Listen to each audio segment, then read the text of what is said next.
What do you mean? That phone call wasn't That's a warning. I'm on my way. It was proof. I can't believe this is happening now. Just hold on, we're almost there. I hope you're right. Yeah, I'm on it. Hurry.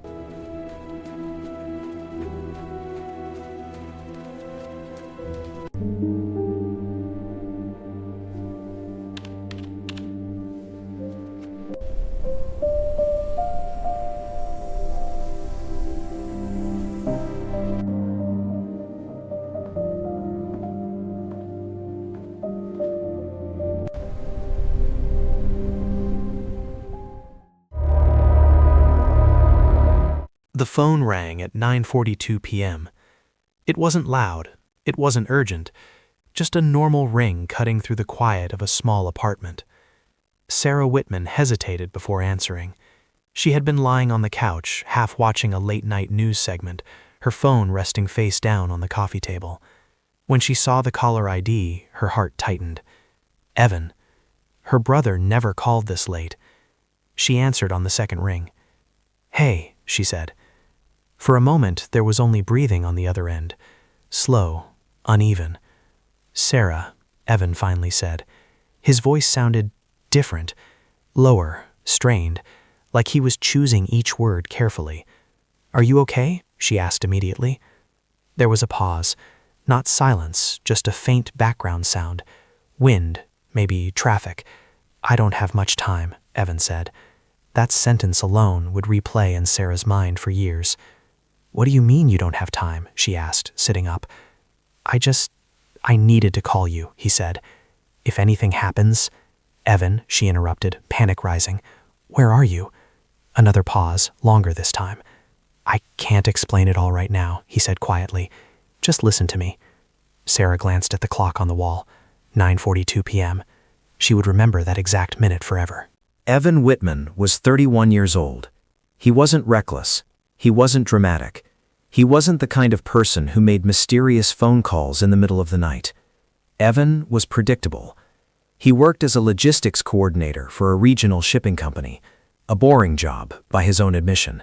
He lived alone in a rented townhouse just outside the city, paid his bills on time, called his parents every Sunday. Sarah, 2 years younger, described him as the stable one. So when his voice sounded shaky that night, it felt wrong. "Evan," she said again, trying to keep her tone calm, "you're scaring me." "I know," he replied. "I'm sorry." In the background, Sarah could hear something faint, a rhythmic clicking sound, like a turn signal, or maybe footsteps on gravel. "Where are you?" she pressed. "I'm driving. That's all I can say." "Driving where?" "I don't know yet." That answer made no sense. Evan had always been precise, clear, grounded. "Did something happen?" Sarah asked. "Yes," he said with hesitation. Her chest tightened. "Are you in trouble?" Another pause. "Yes." Sarah stood up now, pacing the small living room, her free hand clenched into a fist. "Is someone with you?" she asked. "No," Evan said. "Not right now." Not right now. Those words would haunt her. "Evan," Sarah said, "you need to tell me what's going on." "I can't," he replied softly. "Not over the phone." "Then pull over," she said. "Tell me where you are. I'll come get you." He exhaled sharply, almost a laugh. "That's not a good idea." "Why?" "Because I don't want you involved." He didn't say those words, but Sarah felt them anyway. "Listen to me," Evan said. "If anyone asks about tonight, remember this." "Remember what?" "That I called you," he said, "at 9:42. Sarah swallowed. "Why is that important?" "Because," Evan said, his voice tightening, "that means I was still alive." Her heart stopped. "Evan, don't say that," she whispered. "I'm serious," he said. "Sarah, if something happens, you need to tell them everything I said, exactly." "Tell who?" she asked. But Evan didn't answer right away. Instead, Sarah heard a sound she hadn't noticed before, a second voice, not clear enough to make out words, just a low murmur, male, close. "Evan," Sarah said sharply, "who's there?" The line went quiet. Evan? Then, suddenly, the call ended.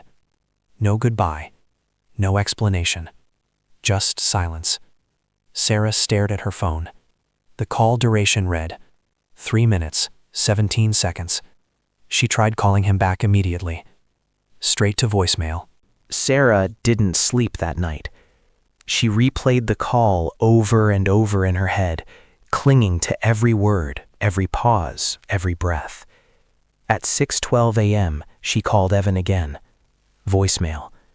By 8 a.m., she was in her car, driving toward his townhouse. Evan's car wasn't there. His front door was locked. No signs of forced entry. Inside, everything looked normal. Too normal. His laptop sat open on the kitchen table. His coffee mug was half full, cold now. His phone charger was plugged in, but his phone wasn't there. Sarah called the police at 9:58 a.m. They took a missing person report, asked standard questions. When was the last time you saw him? When did you last speak to him? Sarah told them about the call. The officer nodded, jotting notes. Did he say he was in danger? The officer asked. Yes, Sarah replied. He said something happened. Did he mention names? No. Did he say where he was going? No. The officer sighed gently. Sometimes adults disappear voluntarily, he said, especially men his age. Sarah felt anger flare in her chest. You didn't hear his voice, she said. He was scared.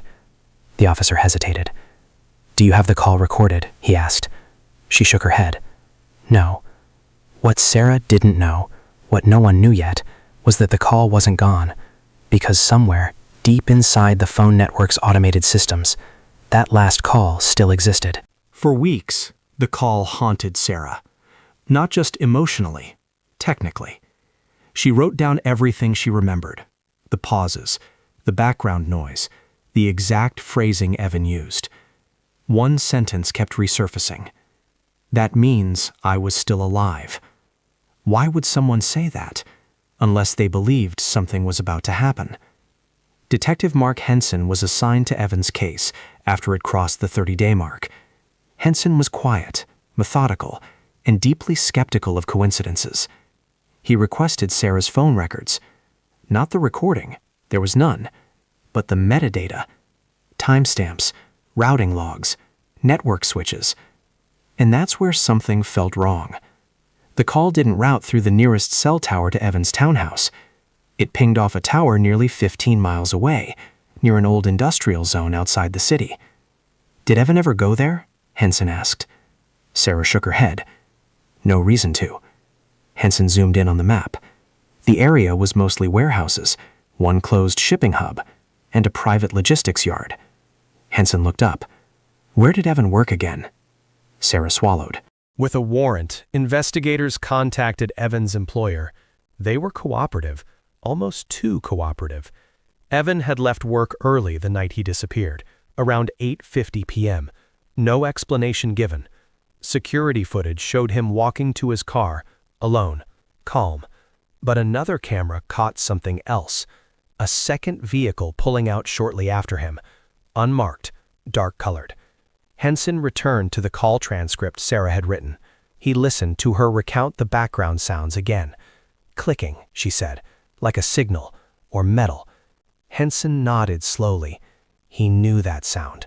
Cargo restraints, ratchet straps, the kind used inside shipping trucks. They rerouted the investigation. Not a missing person, a controlled disappearance. And the call? It wasn't a cry for help. It was a timestamp. Proof. The shipping company had a history. Not criminal, quietly irregular. Inventory discrepancies, rerouted loads, missing documentation. Evan had been assigned to audit internal logistics. He had found something big enough to scare him. Henson uncovered emails Evan had drafted but never sent, saved locally, unsynced. They described falsified shipping manifests, phantom routes, off-the-grid transfers, human cargo. The night of the call, Evan wasn't running, he was being moved. The second voice Sarah heard? A handler. Someone who realized Evan had made a mistake, calling someone, at 9:42 p.m. They never found Evan's phone, but they found the truck, abandoned months later in another state. Cleaned. Too clean. Evan Whitman was never officially found. No body, no arrest. But the case changed policy. Audits were reopened, companies investigated, routes shut down, lives saved. Sarah still keeps her phone on her nightstand. She hasn't deleted Evan's last call. Sometimes she opens the log just to see it. Incoming call. 9:42 p.m. 3 minutes, 17 seconds. That call was the last thing anyone heard from Evan Whitman. But it wasn't meaningless. It was evidence. It was courage. And it was the reason the truth didn't disappear with him. Some phone calls don't end when the line goes dead. They echo forever.